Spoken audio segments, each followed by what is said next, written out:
Oh, hi. Welcome to another Today's Decay, where we celebrate births and beginnings of everything important since the dawn of time. And on this day, August 30th, here's what happened. Mary Shelley was born on this day in 1797. So I decided to take out my 1890s copy of Frankenstein here. It is really quite an achievement.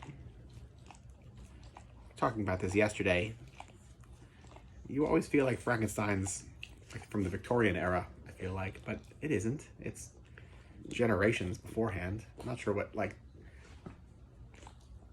the early to mid 1800s would be called as far as like a period in time. But anyway, yeah, I mean, like it's before science was anywhere near as developed as it was by the late 1800s. So it just speaks to her foresight into where the world was going or where it could be going. I saw an awesome exhibit. You don't say.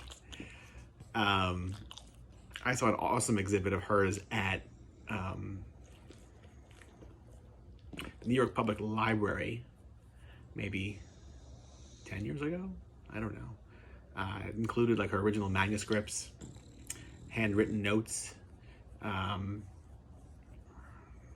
It was phenomenal. I remember walking out of there thinking like I will never see anything like this again. And this was like the Bryant Park, 42nd Street, New York Public Library. So like where the beginning of the first Ghostbusters takes place. Like they're running down the stairs, like, you know, the two lions outside. That's like even more fitting, I feel like, you know. That's where the exhibit took place. And I just felt like I will never see anything to top this. And lo and behold, I'm gonna say 3 years ago, 2 years ago, 2 or 3 years ago, the Morgan Library, a stone's throw from the New York Public Library, because it's what, like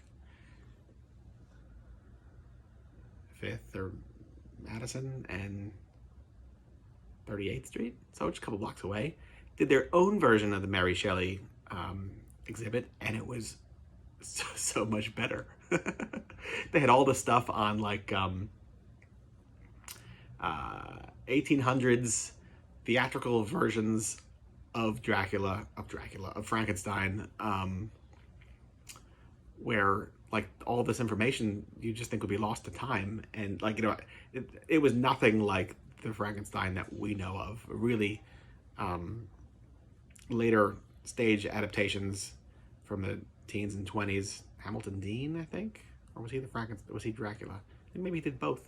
There was a couple different people who like made the Frankenstein story into what we know of today, and certainly the whole electrodes and lightning and all this didn't come about until at least the Thomas Edison 1910 Frankenstein, if not really like the Boris Karloff, James Whale creation.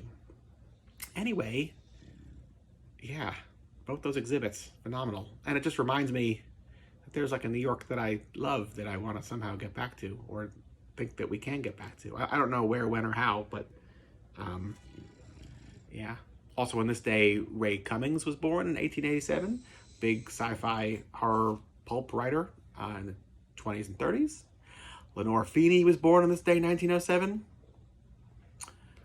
Speaking about these two different Mary Shelley exhibits, I saw a phenomenal Lenore Feeney exhibit at the Museum of Sex, which was also maybe like a year or two ago, filled with such great stuff. I had no idea. I mean, I knew her work, but I didn't like step back and like know like her career as far as what she was doing. Amazing surrealist, painter, visionary. Another vision, Zarita was born on this day, 1915. She was a burlesque dancer and cheesecake pinup model who had like streaks of white hair, a la almost like the Bride of Frankenstein. Although what her main gimmick, I think, was more that she would dance with these enormous snakes, or dance or pose with them. Also on this day, Robert Crumb was born in 1943, and Danzig, not the person, but the band, released their self-titled first LP on this day in 1988. So, you know, reflect on some of those things. Why don't you? That's what you got going on. That's what I've got going on. I love those first two Danzig albums. It's kind of timeless, right? Yeah. Anyway, I'm going to get back to reading Frankenstein.